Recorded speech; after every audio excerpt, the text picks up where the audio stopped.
Harambee! Neno hili si hivyo. Mambo ni matatu. Ladies and gentlemen, good evening and welcome back to our channel once again. Where is James Orengo? That is the question which most Kenyans are currently asking. Was James Orengo poisoned at State House as is being speculated online? Or is James Orengo out of the country in India for medical attention? Due to public demand, that video is coming up later today. But in this video, I also want to talk about something which is also very, very important. The 2027 presidential elections in the Republic of Kenya. And allow me to begin it by asking you guys a very simple question. Can William Ruto and his allies successfully manage to rig the 2027 presidential elections in the Republic of Kenya? I'm asking that question because I've seen the kind of confidence and arrogance William Ruto's allies are exhibiting outside here. I want you guys to listen to Honorable Kamket, the confidence and the audacity in him. Hakuna maneno mengi sana ya kusema. Nikiangalia nyinyi vile mnakaa na hata wale wametembea, mimi naona kama nyinyi ni watu wa two term. Si ndivyo? So there is no need to preach to the converted. Yangu tu ni kuwaombea na sisi tuendelee kusupport serikali. Mimi na Oscar huwa tunasema maneno kali kidogo saa zingine. Oscar anasema isipojaa tutajaza. Na mimi nasema kwa njia nyingine staying, but we are saying the same thing basically. Kwamba lazima ijae kwa vyovyote vile. Si namna hiyo? Basi namna hiyo. Asante. Hiyo ndio maneno kama gani? Isipojaa tutajaza. Na kura ya watu si hata tutajaza na nini. The other day, you saw how the Wajir women rep talked. The confidence and the audacity in her speech. Kwa hiyo machache, sisi kama wabunge wa North Eastern, nikiongea kutoka Wajir, sisi maneno ya His Excellency the President, sisi maneno yetu ni mafupi tu. Tunasema tu two term. Ama kuna maneno mengine? Two term. Sio? Si tunangojea tu debe iletwe, hata kama hatutakuwa na votes, tutamuibia. Hiyo si siri. Asanteni. As a matter of fact, I've always explained on this platform on multiple occasions that in politics nothing happens out of mere coincidence. And that everything in politics is normally well planned, well scripted, and executed to achieve a specific political objective. Nothing in politics just happen for the sake of it. The first person who spoke about kujaza kura was none other than Oscar Sudi. I've always explained to you guys here that anytime you want to get the thinking of William Ruto about any political issue, you don't need to pay close attention to what William Ruto is saying. Just listen to Oscar Sudi. At some point, this is what Oscar Sudi told the country. Ukikumbuka kati Nyayo alitoka, uchumi ilikuwa mbaya. Na Kibaki akang'ang'ana. Lakini hakufanya na mwaka moja, hakufanya na miaka mbili, hakufanya na miaka tatu. Alifanya na miaka 4, miaka 6. Ndio nchi ikashika laini. Sasa huyu wetu amepata tu juzi uongozi, hajamaliza mwaka 2, kuna mwenye anasema pale Ruto must go, sijui nini. Kama hiyo hapo. Hawa watu wanatuambia ati William Ruto must go. Tunataka tuambie hawa, mtupatie nafasi. Tuongee 2027. Na mjipange, wacha kuongea tu hapo kwa mtandao. Ruto must go. Tunataka tuambie hawa watu vitisho baridi. Mtafute watu wengine wa kutisha. Sisi wengine ni asolas. Huyu William Ruto ni mtoto ya mtu tu, alikuwa anauza kuku nini. Mimi mwingine alikuwa na pakanga, mwingine hapo alikuwa anafanya nini. So tafuteni watu ya kutisha. Watu ya kutisha hawako sahihi area. Mungoje hapo mbele ndio mpata watu ya kutisha. Hiyo maneno ya kusema sijui must go, hakuna kwenye tunaenda. Na msikie vizuri. Na nataka nirudie hapa. Hii Kenya hakuna rais ameenda kwa miaka 5. Kwani huyu ndiye atakuwa wa kwanza? Kama tunafanya nini? Kama tumelala wapi? Kama nini imefanyika? Kwani hii Kenya ni yenu? Mjue William Ruto aende mahali. Makawa na mjipange vizuri. Hii kura ya 2027 tutanyorosha asubuhi na mapema. Mmoja wasiwasi. Nyorosha asubuhi na mapema. Tuendelee kufanya kazi. Kwani hii kazi tunafanya si ndio kuomba kura? Si ndio tunaendelea tunazidi kuomba kura? Si nyinyi mtajaza? Isipoja tunajaza na si hata tutajaza na mawe, tutajaza na kura. Na tukiona kidogo jai tunaomba ya kujaza, yani lazima ijae. Lazima kura ijae. So msijisumbue. But the other question which is important, can Rigathi Gachagua, Kalonzo Musyoka, Fred Matiang'i, Eugene Wamalwa, George Natembeya and the group can they manage to stop the rigging in 2027? In this video, I want us to do a critical analysis, and I'm going to explain to you guys 2 things. Why Oscar Sudi, Kamket and the group are talking the way they are talking, and importantly, number 2, what the opposition can actually do to prevent William Ruto and the team from rigging. Before we do that, for those who are watching this channel for the first time, please take a second or 2, click the subscribe button so that next time we produce a video like this, YouTube will automatically notify you. And to the subscribers, I want to continue thanking you guys for your continued support. Because without that support, this channel cannot be where it is. Ladies and gentlemen, I want us to listen to the reaction from 2 individuals, the senator for Kakamega and the senator for Nyamira. Let us listen to Boni Halwale reacting to these rigging schemes. Ningependa kutumia nafasi hii kuwaambia wanasiasa wakiongozwa na Mheshimiwa Oscar Sudi na kamama kengine msichana kanatoka huko North Eastern na wengine wanasema kura ya 2027 kura isipojaa wataongeza. Wewe sikia msichana ya North Eastern, kura yenu North Eastern sio hata kura ya nusu ya Ikolomani. You have no votes. Where votes are, don't talk. Shut up. We know what it means to rig an election.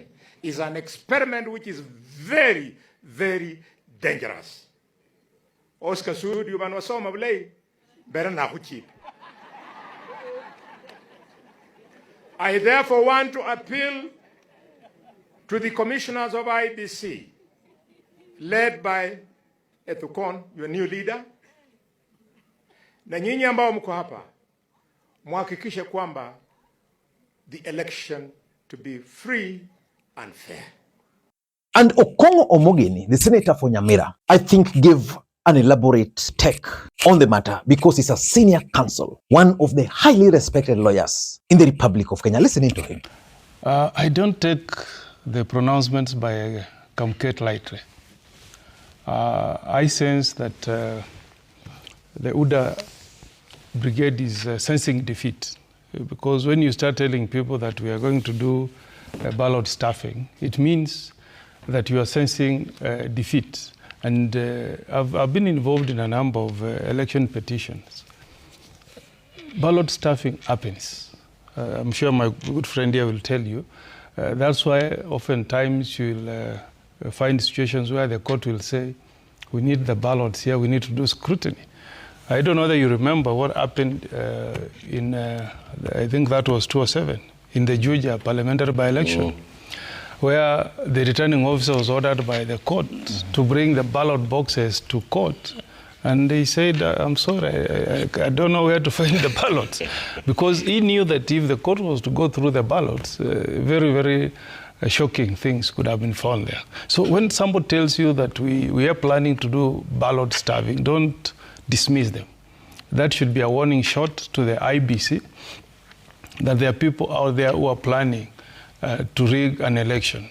And as I've said, rigging an election is not just making a declaration. It's looking for spots where you can manipulate the process by maybe keeping off party agents. Yeah. And you know, because of insecurity issues, you know what happened in 2017. If you followed the presidential election petition, we were not able to get results that could be verified from some parts of northeastern Kenya, you know. You know what happened in 2007 from the Tharaka Nithi. So these can happen, and it's not just in Africa. If you follow world all over, even in the US in the 40s, ballot stuffing used to happen. When Lyndon Johnson lost his first senatorial attempt in Texas, is because he hadn't learned the tricks of the game. So he released all the results from his stronghold, whereas the opponent was still withholding his. So they waited and looked at the numbers, then they did the thing, and that is it. So when somebody tells you this, we as a people, we should really look at the warning signs. If you followed the NADCO discussions and the proposals to amend the electoral laws, this was one of the key issues in NADCO. And we even proposed, and that is on the floor now, that going forward, we shall hold the person managing a polling station criminally liable for any inconsistencies in the number of votes that are registered. So if you issue 200 ballots, okay, and we find in a box we have 250, we take it that you are trying to deliberately interfere with the electoral process and hold you criminally liable. Or if you transmit, you know what happens if you follow elections, is somebody will get 200 votes in a polling station, okay? But when you transmit means you are sending results from a polling station to the tallying center. You change the figures. You say 200, you say 290. And the excuses they normally say in court, you know, I was tired, that was a typing error, it was a mistake. Now the proposal on the floor is, if you do any manipulation, it's a criminal offense. We will hold you personally as an individual liable. If you are a teacher and you are participating as an electoral officer and you commit that mistake, we will be charged in a court of law. If you are found guilty, then you exit. So really, let the IEBC do an audit on the mistakes that have been committed in the past by various electoral officials and move forward to have a fair, free and credible election. But the biggest question is, why would William Ruto's allies exhibit the kind of confidence, arrogance, and the audacity? Is there something which they know, which we don't know? For me, they're doing that because, number one, they want to gauge the mood of the country. Talk about rigging, and then study how the country is reacting. And NIS are good at picking those reactions. I'm 100% sure that by now, William Ruto has been advised accordingly about the impact of rigging, whether it can be executed or not. So they wanted to gauge. Number two, and this is something which the opposition must be very careful about. They want to scare the opposition to lose hope. And by losing hope, it's going to mean that in their stronghold, they will not see the need of turning up to vote. I'm 100% sure that if Raila Odinga were a presidential candidate in this election, his allies and his support base would not really wake up, because according to them right now, votes don't matter. That's exactly what these guys are trying to do. They want to scare the opposition. And lastly, I also tend to think that the idea behind this kind of audacity is that that is the only option which they have. But the biggest question is, what can Gachagua, Matiang'i, Kalonzo, and the group do to stop rigging? Number one is that they must have an elaborate vote protection unit. How will they be able to protect their votes? That can only happen if they have agents. And how can they have agents? It means they must have grassroots networks. As we speak, do you think Rigathi Gachagua has grassroots networks across the country? I doubt. They might have supporters, they might have support, but they don't have grassroots networks. Do you think Kalonzo Musyoka has grassroots networks? I doubt. What about Matiang'i? Matiang'i is yet even to identify a political party. So if they are serious, they must figure out how are we going to protect the votes. The results are announced at the polling station. How are we going to come up with serious strategies of protecting those votes right at the lowest level there? I think up to that extent, they are not. Raila Odinga has always had advantage. Number one, he has ODM party. ODM party has always had, up to now, structures up to the polling station. So which means today you can go to even one of the areas where Raila Odinga is really hated. But you can be assured that ukienda hapo utaambiwa huyu ni mtu wa baba. And he knows them. So these guys will have to work on that. Number two, they will also have to work on voter turnout, especially on their strongholds. Because one thing the government is good at is creating voter apathy. In the last election, there were these stories that Nyanza did not turn up to vote. That how many voters did not turn up in Homa Bay, and that's why Raila Odinga lost. You see, those are narratives, and these guys will create them. Because if you look at the IEBC results, and I can challenge anybody to go and check them, the turnout was between 60 to 74%. Nyanza probably had the highest turnout in the Republic. If you want to challenge me, go get the data, challenge me with the figures here. But you can't tell me that 70-something% was a good turnout, especially for Nyanza. They had the opportunity of pushing it to even 85%. So these guys will have to work on voter turnout, especially on the strongholds, because that's the only way. So that even if rigging is happening, but their turnout is so high, and they'll have to figure out how are they going to protect those turnouts. Number three is monitor very closely the voter registration exercise. There's a story that Northern Kenya will register close to 3 million voters, which is possible, I don't want to deny. But other factors must also reflect how many people, the kind of fuel consumption there, the kind of, the tax returns from those areas. So they'll have to monitor so that if there is some outliers, they'll be able to tell. Because if they won't monitor, then they'll be sleeping there. By the time they will wake up, their stronghold will not have registered good numbers. The government side shall have registered high numbers.